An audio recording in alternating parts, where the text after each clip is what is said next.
मेरा नाम आंसा है। मेरे शौहर शौकत दुनिया के सबसे अच्छे शौहर हैं। उन्होंने मुझे बहुत प्यार दिया। ज़िंदगी खुशगवार गुजर रही। मैं अपने आप को दुनिया की सबसे खुशकिस्मत औरत समझती हूँ। मैं अपने वालिद की इकलौती औलाद हूँ। मेरे वालिद शहर के एक बहुत नामवर बिजनेसमैन हैं। मैं और शौकत एक रोज़ समंदर पर घूमने गए, मगर साहिल के किनारे रेत पर किसी ने मेरा नाम लिखा था, आंसा, अनकरीब तुम्हारी मौत है। मैं और शौकत बहुत हैरान हुए। कौन है जो मुझे जानता हो, और मेरा नाम यहाँ कैसे और किसने लिखा? हम दोनों बहुत घबरा गए और जल्द ही वापस घर आए।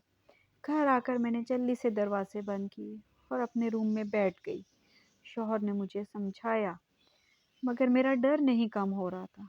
मैंने जल्दी से अपने डैडी को फ़ोन किया। वो सुनकर बहुत परेशान हुए। कहते, हो सकता है मेरा कोई दुश्मन हो और मेरी बेटी को डरा कर मुझसे ये बदला ले रहा हो। डैडी ने शौकत से कहा, तुम फ़ौरन पुलिस को इतला दो। शौकत ने कहा, ठीक है, आज ही मैं जाता हूँ। डैडी के कहने पर शौकत पुलिस में रिपोर्ट दर्ज करवाए। अभी इस बात को कुछ दिन ही गुजरे होंगे कि एक सुबह मैं उठी तो मेरे बेडरूम में ड्रेसिंग की दीवार पर लिपस्टिक से किसी ने मेरा नाम के साथ लिखा हुआ था, आंसा, जल्द ही तुम्हारी मौत है। मैं तो चीखें निकल गई। ये पढ़कर शौकत जो सो रहे थे उठ गए। मुझे पकड़ा। मैंने इशारा किया, दीवार पर देखो क्या लिखा है शौकत। वो हैरान हुए ये देखकर। कौन घर आया और सीधे बेडरूम तक पहुंच गया? आखिर कैसे?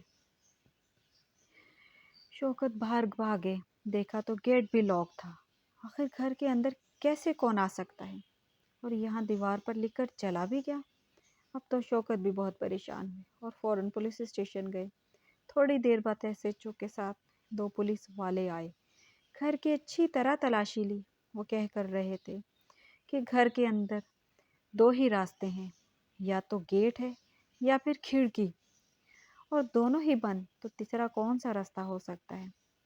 खैर, वो दीवार की तस्वीरें वगैरह उतारे जहाँ पर तहरीर था, और कह कर गए कि रात आपकी हिफाजत के लिए तो पुलिस वाले होंगे जो घर के अंदर पहरा देंगे।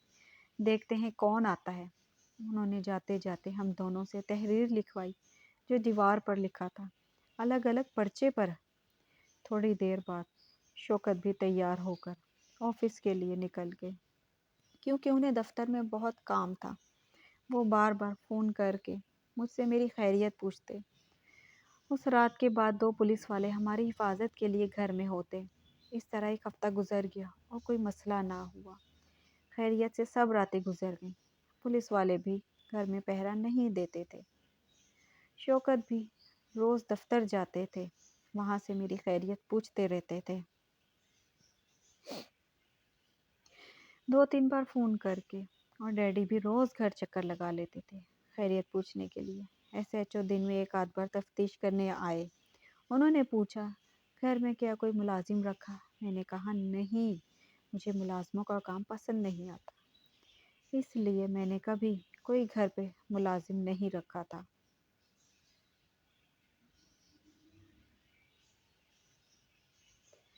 फिर पूछा, कोई मशकूक आदमी घर के आसपास नज़र आया? क्या मोहल्ले से कोई आता जाता हो? मैंने कहा, नहीं, कभी कोई नहीं। शौकत के जाने के बाद मैं घर के कामों में मसरूफ़ हो जाती हूँ। फुर्सत ही नहीं होती कि मैं कहीं मोहल्ले में जाऊँ या कोई घर आए। खैर, पुलिस वाले अपने तौर पर तहकीक कर रहे थे। शौकत ने बाहर का गेट का लॉक भी चेंज करवा दिया था। इस बात को तकरीबन एक महीना गुजर चुका। घर में अब कोई मसला ना हुआ। ज़िंदगी वापस अपने मामूल पर आ रही थी। वाक़ये के एक महीने बाद मैं शौकत के साथ बाहर गई शॉपिंग करने के लिए। मुझे कुछ कपड़े लेने थे। मैं कपड़े लेकर चेंज रूम में गई। मैं अंदर गई तो मुझे वहाँ पर भी वही तहरीर नज़र आई, आंसा, तुम अनकरीब मरने वाली हो। मैं तो चीखती हुई बाहर भागी। शौहर जो बाहर खड़े थे, मैंने उन्हें इशारा किया। शौकत जल्दी से अंदर गए तो वहाँ की तहरीर पढ़कर वो हैरान हुए। पुलिस को इतला दी गई। पुलिस आई, सीसीटीवी कैमरों से चेक किया, मगर कोई सुराग ना मिला। کہ مجھ سے پہلے کون اندر گیا تھا، بلکہ اس دن کیمروں کے مطابق تو میں ہی تھی جو اس چینج روم میں گئی تھی۔ کیس سلجھنے کے بجائے مزید الجھنے لگا تھا اور میرا ڈر ڈر کر بہت برا حال تھا۔ اب تو میں ذہنی ٹینشن سے بیمار ہونے لگی، پوری رات میں جاگتی، گھر پر ہلکی سی کھٹک کی آواز سے بھی میں ڈر جاتی اور ڈر کر چیخنے لگتی تھی۔ ڈیڈی مجھے اور شوکت کو کہتے چلو میرے ساتھ رہو، مگر میں ٹال دیتی تھی کیونکہ مجھے پتا تھا کہ شوکت بہت خوددار ہیں، کچھ بھی ہو جائے وہ نہیں مانیں گے۔ ڈیڈی کے کہنے پر گھر نہ گئی میں۔ اگلے دن پولیس والے آئے اور کہا کہ ہم نے بہت کوشش کی مگر کوئی سراغ نہ ملا، آپ سے کوئی مذاق کر رہا ہے۔ شوکت یہ سن کر ان پر غصہ کرنے لگے، تم لوگ مذاق سمجھ رہے ہو اور ہماری جان پر بنی ہوئی ہے۔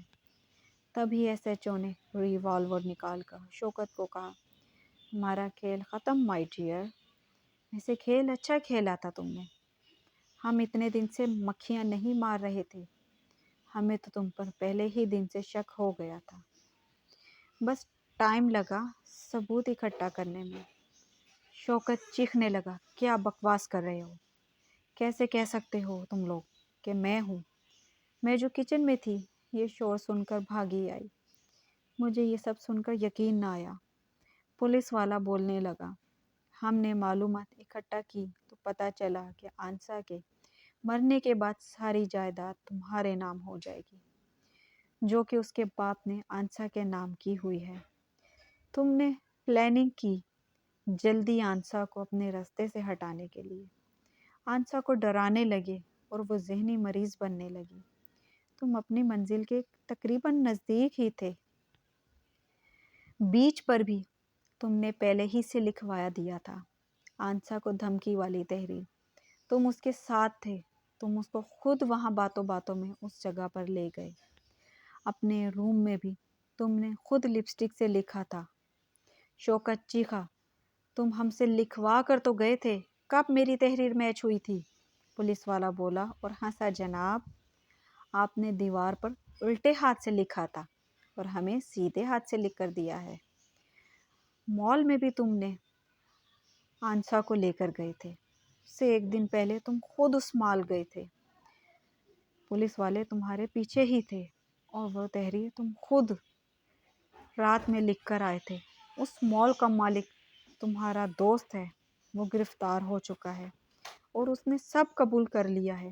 اسی کے کہنے پر کسی نے بھی آنسا سے پہلے اس چینج روم میں نہیں جانے دیا گیا اور اگلے دن تم خود آنسا کو شاپنگ کا کہہ کر اسی مال لے کر گئے تھے۔ ہم چاہتے تو اسی وقت تمہیں گرفتار کر سکتے تھے، مگر مزید ثبوت تمہارے خلاف اکٹھا کر رہے تھے۔ آنسا کے والد تو پہلے ہی بلڈ کینسر کے مریض ہیں، وہ بس 2 مہینے کے مہمان ہیں، ہمیں ان کی میڈیکل رپورٹ دیکھ کر معلوم ہوا تھا۔ تمہارا پلان تھا آنسا کو مار دینے کا، مگر تم نے دیکھا وہ تو ذہنی مریض ہونے لگی ہے، تم اس کو اور ڈرانے لگے تاکہ وہ جلد سے جلد پاگل ہو جائے۔ 2 مہینے بعد باپ تو ویسے ہی مرنے والا ہے اور تم جائیداد پر قبضہ کر لو، مگر مسٹر شوکت تمہارا کھیل ختم، تمہیں اب گرفتار کرتے ہیں۔